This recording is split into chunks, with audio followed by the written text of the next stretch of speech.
Hey, this is Ellen on the tropical island of St. Bart's. It's Saturday morning, and you are listening to Light Talk. Well, howdy, it's Stan in Gainesville, Florida. I'm not singing any country music today, but we are going to discuss the Superbowl Halftime Show. Is it really all about luck? It is. Developing a design approach? And what's the big deal about pixel by pixel tape anyway? All on Light Talk. Good morning, this is Jacqui from St. George, Utah, and I am very happy to be the Lumen Sister of the Day on Light Talk. Yay! Yay! And this is David coming to you from the beautiful Belmont Shore neighborhood of Long Beach, California. And if you don't already know, you are listening to Light Talk, and we are the Lumen Brothers. And sisters. That's right, Ellen and Jacqui. And speaking of Jacqui, today we welcome back Jacqui Thomassen to the show. Jacqui was a guest of Light Talk about a year ago, and this past year at our live show at LDI, she won the Light Talk Secret Fez contest. And part of that prize was to be a guest host on the show, and why she is with us today. How you doing, Jacqui? I'm so excited. I came to the podcast at LDI, and my question got drawn, and I just came up and grabbed whatever Fez there was without a thought. Fez there was. Oh, I want to eat the Fez so That could bad. be a song, the Fez there was. Okay, she picked the Fez with one tiny little strand of hair in it, right? Yep. It was the only Fez with that was nearly bald. And she picked that one, and of course that was the one that we because marked. she likes bald. She likes bald people. I think it's fantastic. I thought to myself, maybe this is just how Fezzes look. Like, do they have? I had no frame of reference. I just spent the entire podcast messing around with this one string, and it kept popping out of the thing, and I had to keep putting it back. I was like, well, I guess this is what it is. All right. Yeah. Well, Stan's still trying to put back hairs onto his head. Hey, I moved to a new program. You want to hear about it? No. This is a Light Talk, not bald talk. Wait, I'm on the wrong show.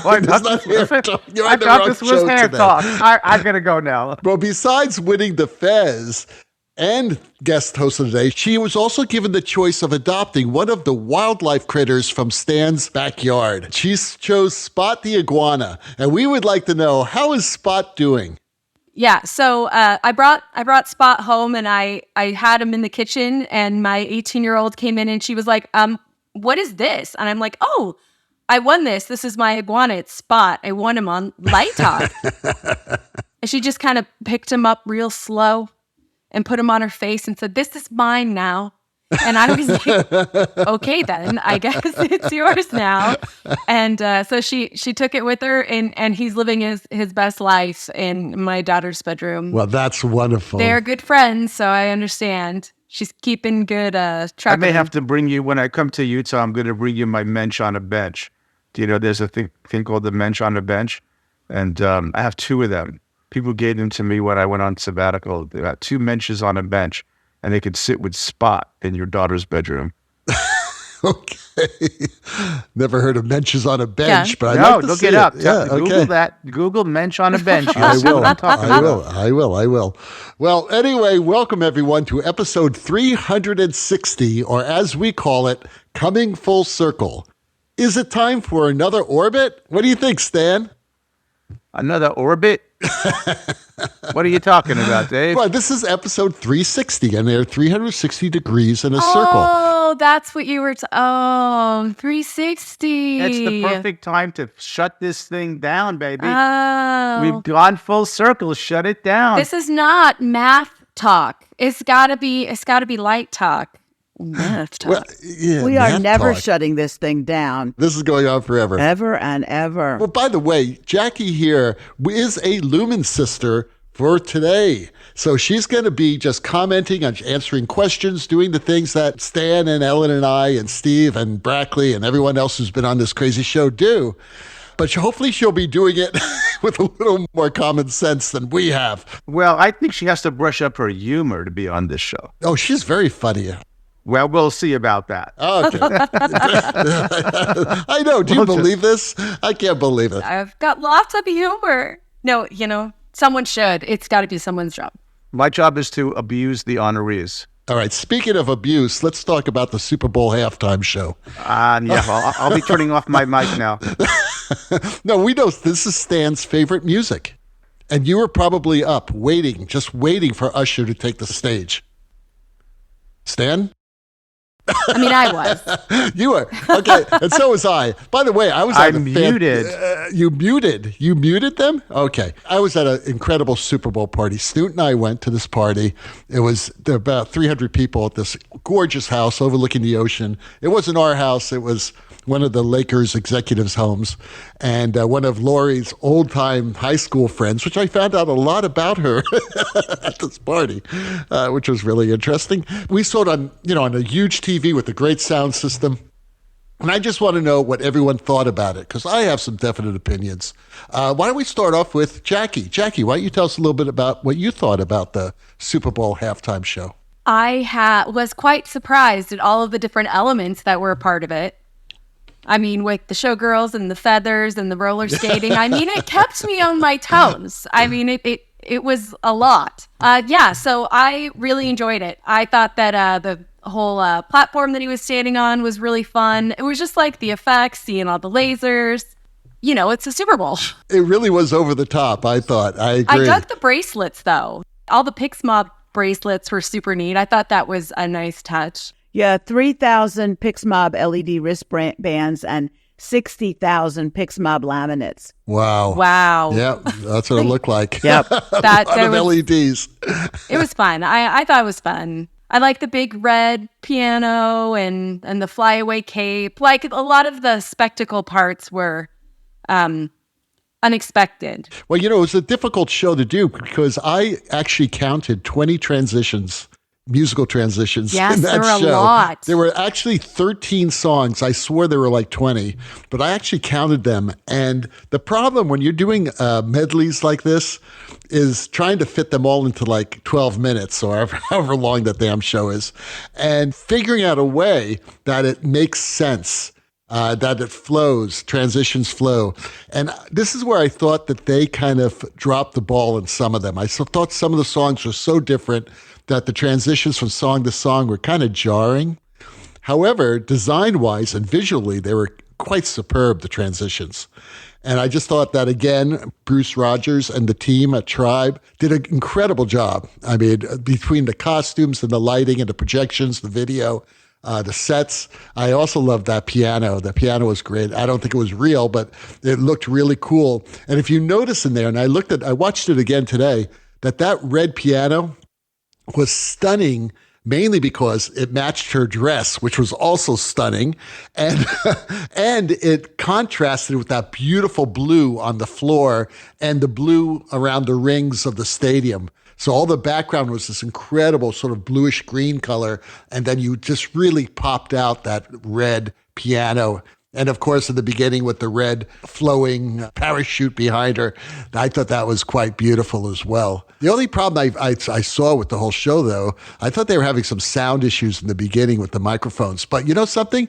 They sang that for the most part was sung live.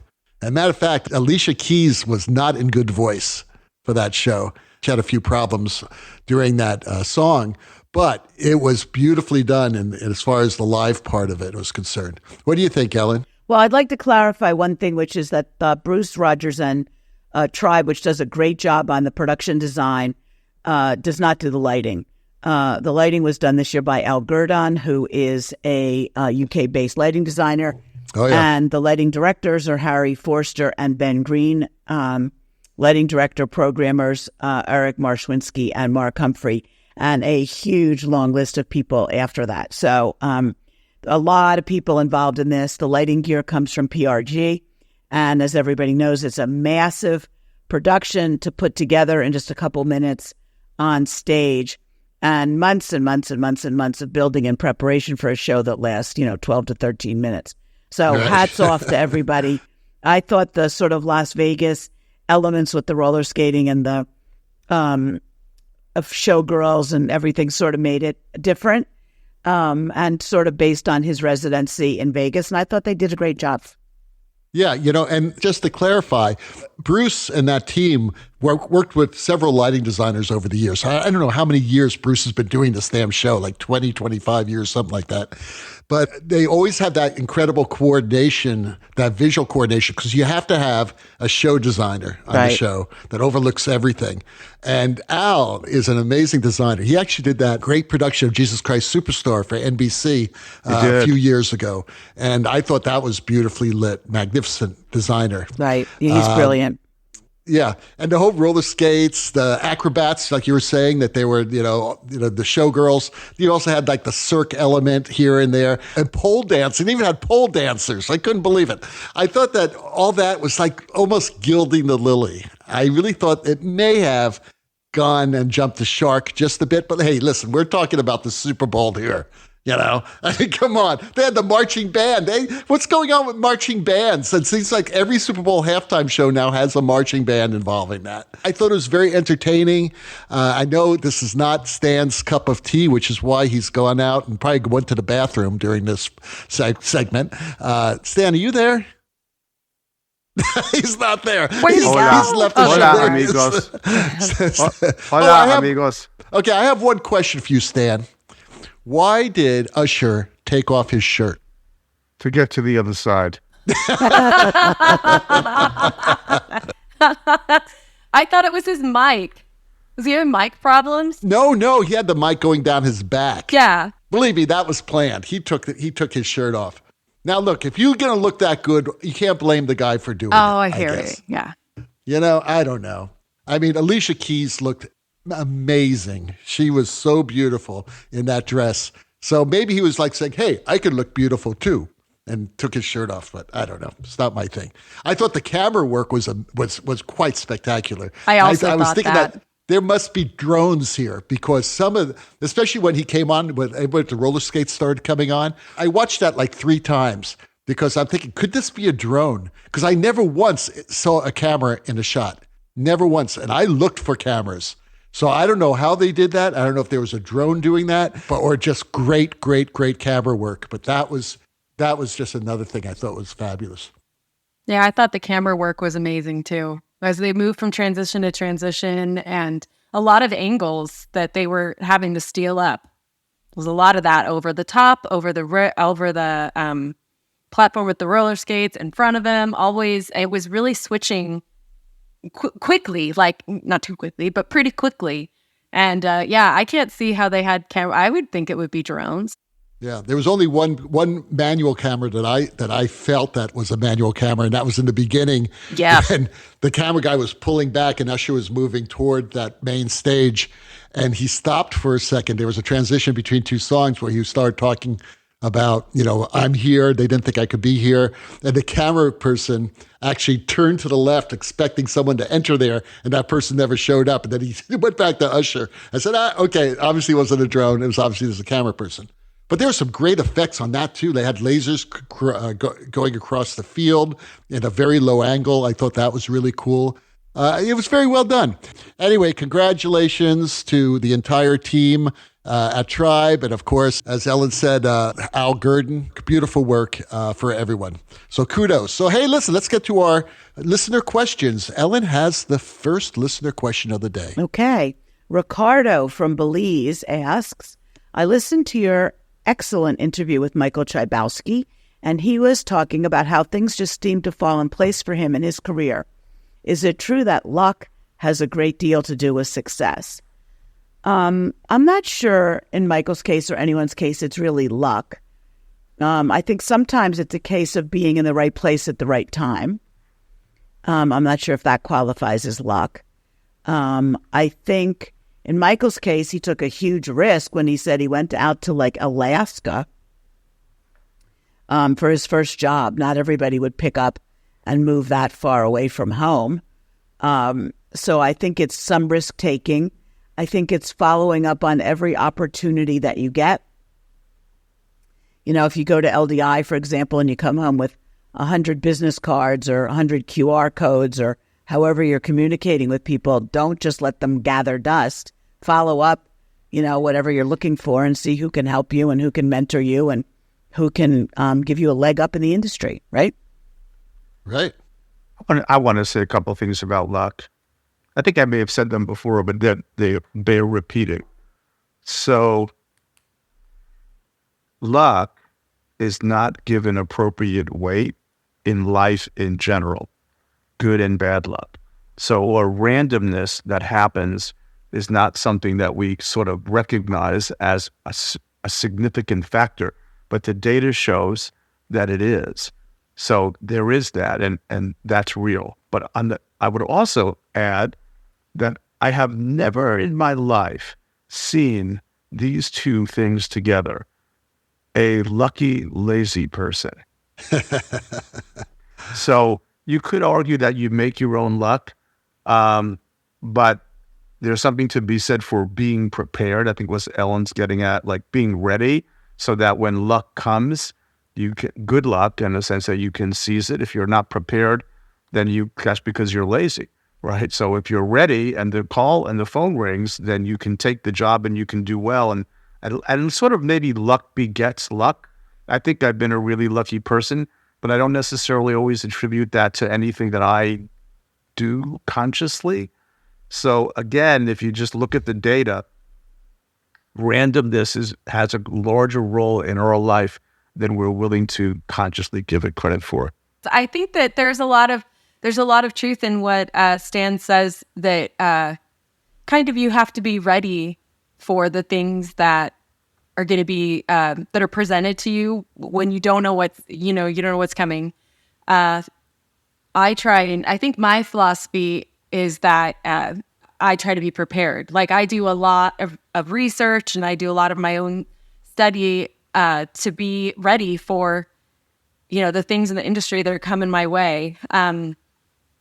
And I also, my dad has this philosophy about living a charmed life. And I think it kind of goes hand in hand. If you're not ready to take advantage of the opportunities, then you're going to lose that chance. I mean, I think it's unfortunate. I don't know. I wouldn't want to say that someone is lazy, but they're just not kind of ready to take advantage of it. And I think that that's kind of like a personal responsibility that you have to yourself. Like you need for yourself, if you really want to do this or that, you need to be ready. Otherwise, stuff doesn't necessarily fall in my lap like light talk. not everything. I just take issue with one thing Jacqui said. There are lazy people. There are. I've seen them. I've met them. I mean, yes. There's always an exception to the rule, but as a general rule, we got to be ready. Yeah, the lazy people know how to parlay their luck. I don't know. I just keep going back to you got to be ready to take advantage of your opportunities. I agree with you 100%. Yeah, I don't think the lazy people know what to do with it, even if it comes their way. Oh, I see what you're saying. Okay. No, that can be true. Right. And there are exceptions to everything, and some people are born into money and born into luck. Oh, yeah, opportunity. They're born into, affluence. And no matter what they do, they still have too much money. So there you go.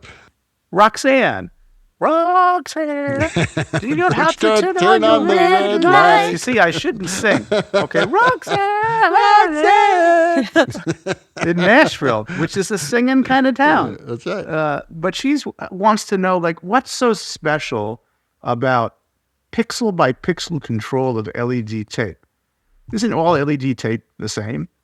Well, as Steve would say, not exactly. And it just happens to be that I'm programming some LED tape this Friday evening on a building facade. And so we made a decision on this project. We could have bought good quality, standard RGB or RGBW LED tape to do this project. There's a ledge on this facade. There's 50 feet, 160 feet times 2 of area to light on a piece of stone that was exported from Israel, believe it or not. And it's coming off a wall that's maybe 25 feet tall. This ledge comes off at about 6 feet. And so we're lighting up from the ledge and down from the ledge. And down from the ledge, there is beautiful stone that's carved and textured, the kind of stuff lighting designers just love to graze with light, right? Because it'll be beautiful. So we could have just done regular old LED tape, red, blue, green, mix the color, and you're good, okay? But we wanted to do something a little bit special, so we spent extra money, and I'm going to plug City Theatrical. So we bought City Theatrical, we specified City Theatrical's QolorPix tape. And what's cool about that is every single LED is a multicolor LED, red, green, blue, and white, and each pixel can be individually controlled through their wonderful devices. And so what that's going to let us do is, if we were doing like a casino, you could do all kinds of flashy effects, but that's not what we're going to do here. This is a different kind of space. We're going to be much more subtle. But things like, imagine that the whole wall facade from the tape is lit in a nice warm white, perfect match. But it happens to be Hanukkah. And so we want Jewish blue, if you will, to come one pixel at a time from the outside of the building edges, very slowly turning the white into blue as it comes in towards the entrance and then stops and sits blue for a minute or two. And then very slowly, one pixel at a time, it goes back to maybe a warm color like the candles of the menorah, and then back again, like a symphony, sort of orchestrating the light across the facade of the building. So pixel by pixel control is more costly, but in some applications, really a great artistic capability. I think that stuff is so interesting. We're using it a lot at my work, and it opens up, possibilities of design that kind of weren't available before. What I can tell you is that City Theatrical has some YouTube channels that show all the different things you can do with it. Ooh, cool. It's hard to sort of explain it to someone, so you might take a look at that. Oh, that's a good idea. Same to you, Roxanne, out there in Nashville. Yeah. Well, I think kind of it's a no-brainer nowadays. You should all go to pixel by pixel. If you watch the Super Bowl halftime show, all that was pretty much pixel by pixel. I don't really know. I haven't researched it, but I would imagine it's a premium to get the pixel by pixel control. But unless you're doing something that's just like edge lighting or something like that, like for instance, speaking about Teslas, we were talking about this earlier. I sat in that new Cybertruck, okay, that new ugly thing that's come out, because I was down there looking at cars.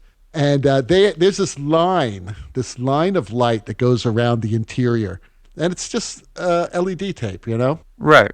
But it's not pixel by pixel. They're selling a $125,000 car. I'm sure Ellen's going to run out and buy this car. It's like so down her.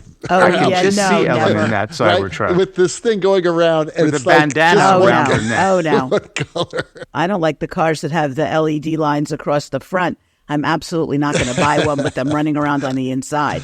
I know, it's kind of distracting. It's like really stupid. I don't want flash and trash in my car, but I think there's flash and trash in my car. There's the episode title. The duck has dropped down with the $50. Grab your $50. 2 weeks in a row, you got $50. Stan. Hey, where's my money? Help me buy my take Tesla. Take it from the duck. But the point being that different applications, different things for different applications. But I think sometimes we see a technology and everybody just goes to the flash and trash. And I'm saying here, I think there's we're going to give them a lot of choices. And if they want to say, hey, it's been a year. We're bored with the scenes you gave us on the 9 buttons. We understand you have a whole bunch more that we could then access from the Q server, which cost a little bit of money to put in there. But I thought if they're going to spend the money for the pixel by pixel tape, well, and if I only give them 9 buttons, I feel like I'm cheating them. So the Q server will hold hundreds and hundreds of Qs, which they can then have put onto the buttons, or they can access the Q server directly. So it's sort of like, these guys were really excited about the facade. They built a 3-dimensional canopy that is a sculptural work of art. And I felt like to just light that up like with a bunch of floodlights was not honoring the money they spent on that thing, right? Let's make it. They built something special. Let's treat it special. Cecile from Baltimore asks, I have started to work professionally in local small theaters and want to move up to regional theaters and opera. However, I know that this will require me to travel away from my family. With all of the travel and crazy hours that this career in theater requires from a lighting designer, how does one balance that work and family life?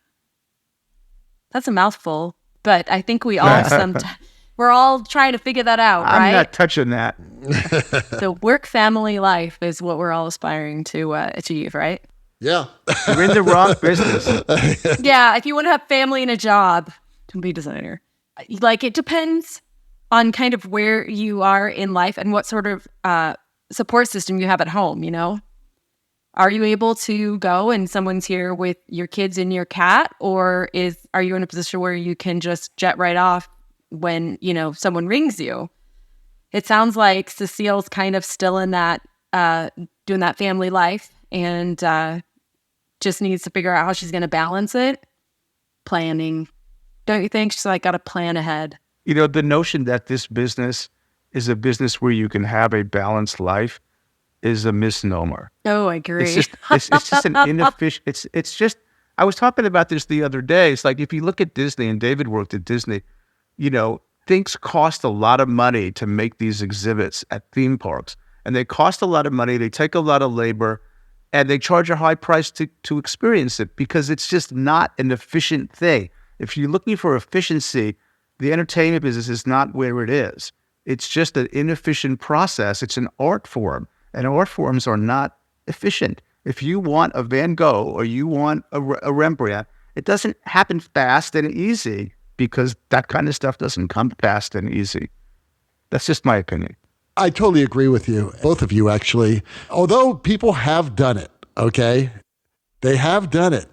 But I don't know if I could have ever, if I was married with kids, I don't know if I could ever do it. And I think it's a lot more difficult for women. I really do, which I thought was interesting that you got this question, Jacqui, because you are a woman designer with a child, right? Two. You've got More an than one. 18-year-old. An 18-year-old and a older 16. child. Yeah, older children. I was just thinking about a director that's coming on one of our projects at work that I just found out he used to bring a nanny with him and brought his 4-year-old daughter on tour with them, and just brought her nanny and had his daughter there. And I thought that was interesting. I had never heard of anyone that had done that before, but they were on a national tour, so maybe it made sense for them. And she's still pretty small. There are ways to make it work, but my guess is those are sacrifices too. So you're just gotta figure out how best to balance it. There are designers like Robert Wurtzel who travel all the time, who has children and, you know, a family. And I guess they just have to figure out how to do it and make it work. Well, how did the kids feel about it? I don't know. That's We'll have to thing. interview them and find out. But That's a really good question. You know, I know some people during the pandemic switched to different kinds of jobs and decided, oh my God, it's so great to be home with my family. I'm not going back on the road. You know, if I can't do this from here, I'm going to do something else. One sound designer we interviewed became a day trader and said, I make more money than I did ever on the road, and why would I go back out there? Other people missed it terribly and couldn't wait to get back out there. So I guess it's really a lifestyle choice for a lot of people. So there are no secret recipes of doing this. You just have to see if you can make it work with your partners and your kids. Well, maybe you change it up. I mean, the requirements maybe aren't the same for every show. I mean, like, what if you go and you do a show and your mother-in-law lives the next town over, you know? You might find a way to make one work that might not have worked otherwise. But like Jacqui, let's say somebody came into your business and said, I want a lighting designer to light this production. It starts in Alaska, and we're going to be spending a month there prepping it. Could you do that? Or would you do that? I would totally do that. Absolutely. Are you kidding? For sure. That's the next thing that my husband and I were talking through the idea. Now that I'm working, he stays home with the kids and manages all of their craziness and makes sure that they, you know. But if the kids are younger, would you be able to do it? If the kids are like 5 and 7? Yeah, then that's so different. 16 and 18. Okay. Yeah, I know some people that, like Ellen said, that they leave their kids and they do that, and they make they can balance that career choice of you know, hey, I'm gonna be gone and I'm okay with that. But hey, if anybody has a month-long project, Call up Jacqui. Feel free. I mean, this is the kind of stuff that my husband and I talked about that we're ready to have us do. Like, so and there, I think there's phases too. Like you said, you got the youngins, then it's a little bit more, you have a little bit more to weigh stuff against. So You are listening to Light Talk with the Lumen Brothers and our sisters. And Light Talk today is sponsored by A public service announcement from No More 10 out of 12s. Adopt an iguana. As you go about your busy life designing the lighting for shows, concerts, and other worthless entertainment endeavors, have you ever thought of the less fortunate among us? No, we're not talking about the production staff on Xanadu. We are talking about the Florida iguana. There are poor, neglected iguanas overpopulating the state of Florida. The American pet trade has put a great demand on the iguana. Over 800,000 iguanas were imported into the U.S. this past year, primarily originating from captive farming operations based in their native countries. These animals require a great deal of love and care over their lifetimes, and many die within a few years of acquisition. Many are living in squalid, horrible living conditions, like Stan's backyard. What you may not know is that iguanas make lovable pets. You can walk your iguana on a leash and take him to Starbucks. And for those looking to strike up a conversation, what better way to show that you are a sensitive, loving person than by having an iguana by your side as you sip a cafe latte? Remember, ladies love iguanas. And speaking of love, iguanas may be cold-blooded, but that does not mean that they have cold hearts. Stare deeply into your iguana's beautiful yellow eyes, and you will see a soul that traces back 75 million years. You can also take your emotional support iguana with you to technical rehearsals. Some of the best lighting ideas come from the quiet sedimentary synergy that iguanas radiate. One thing for certain, with an iguana by your side, people will remember you. And for those lucky to own female iguanas, remember, iguana omelets are truly divine. oh, jeez. You mean iguana egg omelets. Oh no. Oh, we're Iguana small. egg omelets. God. So could you please give some love to these cute, sensitive creatures? They deserve the same love that we give to our cats, dogs, and production electricians. We urge you to adopt an iguana today, just as our Lumen sister Jacqui did.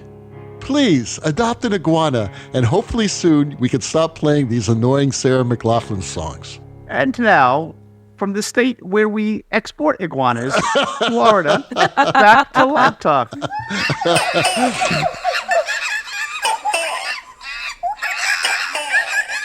Well, the wacky sounds of those iguanas, ducks, and monkeys bouncing around Light Talk Central's extremely disgusting lobby means that once again it's time for Let's Talk About. And today's Let's Talk About is all about coming up with a design approach. Do you start with problem solving or the design idea? Well, this came up because I was actually listening to this great interview with a musician. And this musician was talking about how they wrote songs, how they came up with ideas, and if dealing with technical issues overwhelms the artistic process. Or is it a balance? And how do you create that balance, if indeed it is? So I'm just going to throw this out to Jacqui and Ellen and Stan. What do you guys think when you're talking about designs, when you're talking about art? Is it about the idea or is it about the problem solving? I roll thine eyes when I hear questions like this. Okay, why? It doesn't matter. Oh, that wasn't the angle I was going to go for. It doesn't me matter. Either. Me either. All right, so then go, Jacqui. Because obviously Stan says it doesn't matter. So I always go with like, what does the story need first? That's usually where I start, like with the script and the story. And then like maybe the director's vision a little bit, but also what is the space capable of? Like I had before I ever really knew what was happening, the first thing the director told me was, so sorry, we're going to paint the floor white. I'm so sorry, nothing. I'm like, let's go. That's going to be great. So like sometimes the problem does present itself initially, but as a general like design rule, I usually start with what's best for the story. Okay, look, nobody can do anything before you read the play, see the dance, look at the drawings for the building, whatever the project is, it goes without saying. I mean, that's where you start, right? But it doesn't mean that I don't understand the question, essentially. Yeah, okay, so let's go with your example. Let's say they're designing a building. They're saying, Stan, this building must radiate a feeling of security and easiness for people. However, you can only build it out of cactus. So, or it should be cacti. You can only build it out of cacti. I mean, I Okay, agree with so- what Jacqui's saying, that you start with supporting the program, as we call it in architecture, or the play, or the dance. It's always about that. But I think sometimes we overemphasize how much lighting contributes to that. Lighting contributes, I think David uses the word atmosphere a lot. It's beautiful. Lighting contributes to an emotional response. Lighting is I really do believe, I think that lighting is a reactive art form. It's not an original art form. Unless you are James Turrell, unless you are somebody like Dan Flavin, where the light is the subject of the art, light is the art. Generally speaking, light is playing a role in reacting to something else that an original creator made, whether it be a choreographer, a playwright, an architect. That's its role. So I think we inflate the importance of lighting, of thinking that your approach is somehow a director has an approach, a choreographer has an approach, and I think your job is to collaborate with that approach. But I think it's a little disingenuous to elevate lighting to that level, unless, like I say, the light is the thing.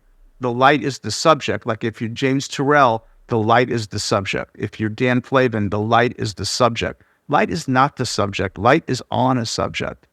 That's just my point of view.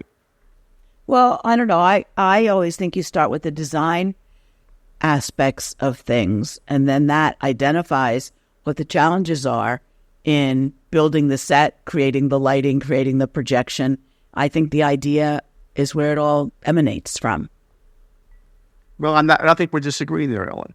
Yeah, I think what this question's trying to get at is if you have an idea, but the type, let's say, when we say there's a challenge here, there's a technical issue. When do you get to a point where you say, okay, I'm going to have to throw this idea away and just deal with getting the show up? And is that truly design? That's a different question. Yeah, I think Okay, that's so different. Let's focus on that. Yeah, I agree. That's a different question. I mean, the idea has to be thrown away if there's absolutely no way to technically solve it. Right. I mean, what comes to mind for me, and my colleague in scenography here at UF is Eastern European, and in that world, we've talked about this before. Technical people in the United States they're usually theater people who have technical capabilities, but not all. Some in the United States, I don't want to broad brush this, don't really have engineering training. Where in Europe, the technical directors and maybe even the electricians, I don't know, but I know on the technical directors, right, those guys are engineers. So you can come with a vision and they can say, okay, we see what you're going for and we think we can make that happen. Or if they say, that's not feasible, it's right there. We give them a rendering or a sketch and they go, that's not feasible, but actually maybe this is feasible. I think there's a different level. I remember going to an LDI session. Ellen, I think you put this together. It was about Ka. And Don Chang was on it. Richard Pilbrow was in the room. And they had this guy from Syracuse University who was an engineering professor and designer. And the gimbal to move the Ka floor, had never been designed before. And they came to him, Cirque, I guess, and said, can you design this? And this guy said, yeah, with enough money I can. And they did. So I think depending upon the capabilities of the talent you have at hand, the challenge, most things can be done if you've got time, money, and people, right? But not everything can. Then you have to make a compromise. Okay, I'm going to differ from what you guys are saying only because I don't think the idea ever goes away, that you find ways of achieving the idea, maybe not as elegant eloquently as you could with unlimited funds of Cirque, right? But you find that idea and say, okay, we can't create this stage because we don't have the money to do it or the time. How do we keep the idea of this vertical wall? Yeah. And there must be a way of doing that, even through lighting angles. No, it's not going to have this giant wall that goes up about 35 feet, which is fabulous. I saw it for the first time last year. I just couldn't believe it. But what if you didn't have that $200 million to do that, or whatever it cost, right? And I think that you always try to keep the idea somehow, or else then you're just illuminating something. You're just getting the show up. I want to respond to that, David, because I think you make I don't disagree with what you said. I mean, it reminded me of a quote from Jules Fisher in a book called Sculpting Space in the Theater. And he said something to the effect of, if you want a waterfall on stage, since you invoke the waterfall, it's not like if you're doing film, you take the camera, you go to Niagara Falls and a microphone and you film Niagara Falls. But in theater, we're not about that level of, you say to the director, what is it about the waterfall that you want? Is it the sound? Is it the intensity? Is it the fury? Is it the energy? Because and this is the great line he said, theater is about essence. It's about essence. And so you can get I agree with you, David, that you can, in a creative team, get to the idea in a way that maybe you weren't thinking about it the first time, but it seemed implausible. Okay, so we're in agreement. Yeah, I think we are. Yes, I think we are. Okay. All right, so then let's quit while we're ahead. Jacqui has the last question of the day. Let's not be Congress. Right. Cass in Milan asks, I am continually struggling with choosing the right lighting fixture for my light plots. There are so many different types of fixtures. It is so overwhelming. Yes, it is. Yeah. These days it is. No, Ellen, don't say yeah. That's your business. Yes. Get as many fixtures. Yes, but I think, you need to define what it is you need the fixture to do and then figure out which ones are best at doing it. Not the other way around.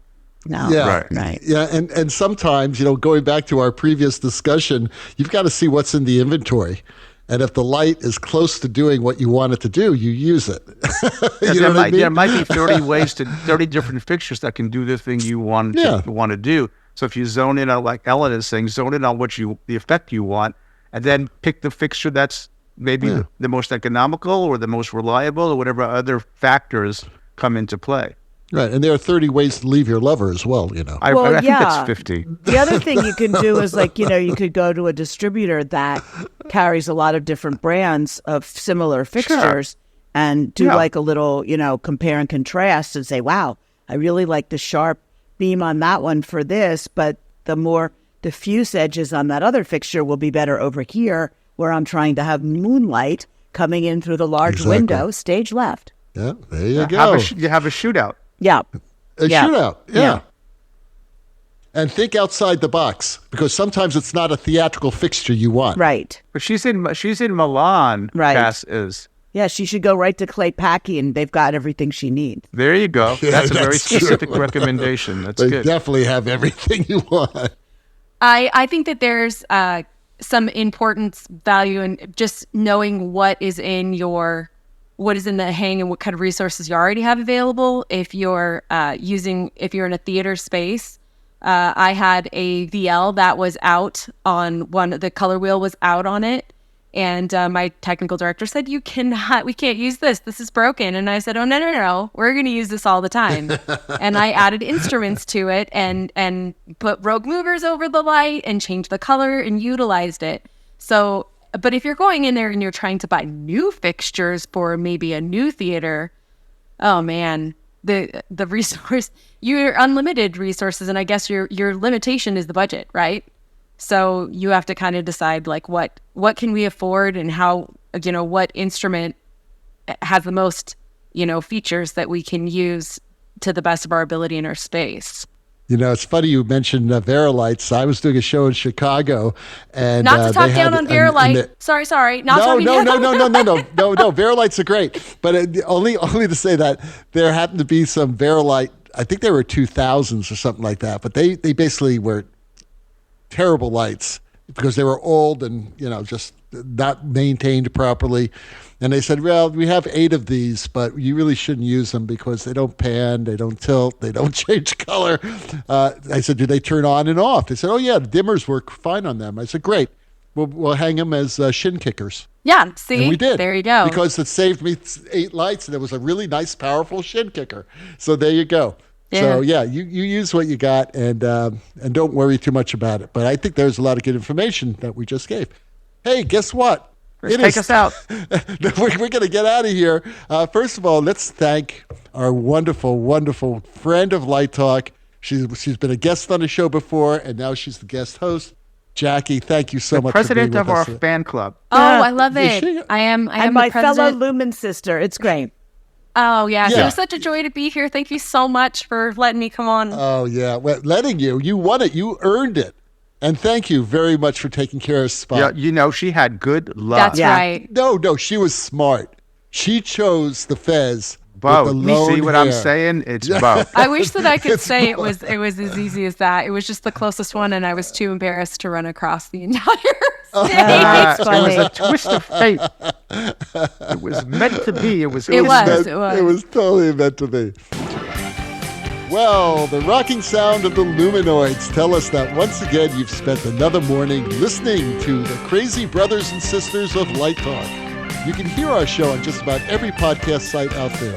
Check out our website at lighttalk.org and be sure to follow us on Facebook. Also, be sure to subscribe to our podcast. That way you will not miss a second of Light Talk insanity.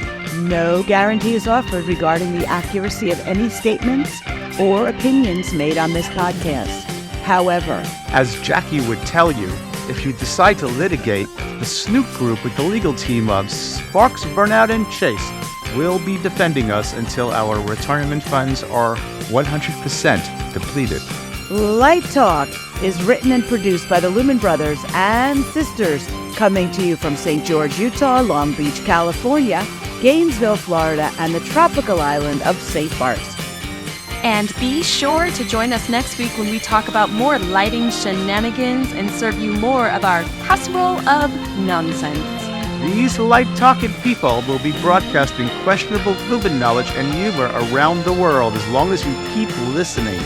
So once again, we want to thank our guest, Lumen sister Jacqui Thomassen, for joining us today. And we will see you all next Saturday morning. Bye-bye from Light Talk. Bye-bye. Bye-bye.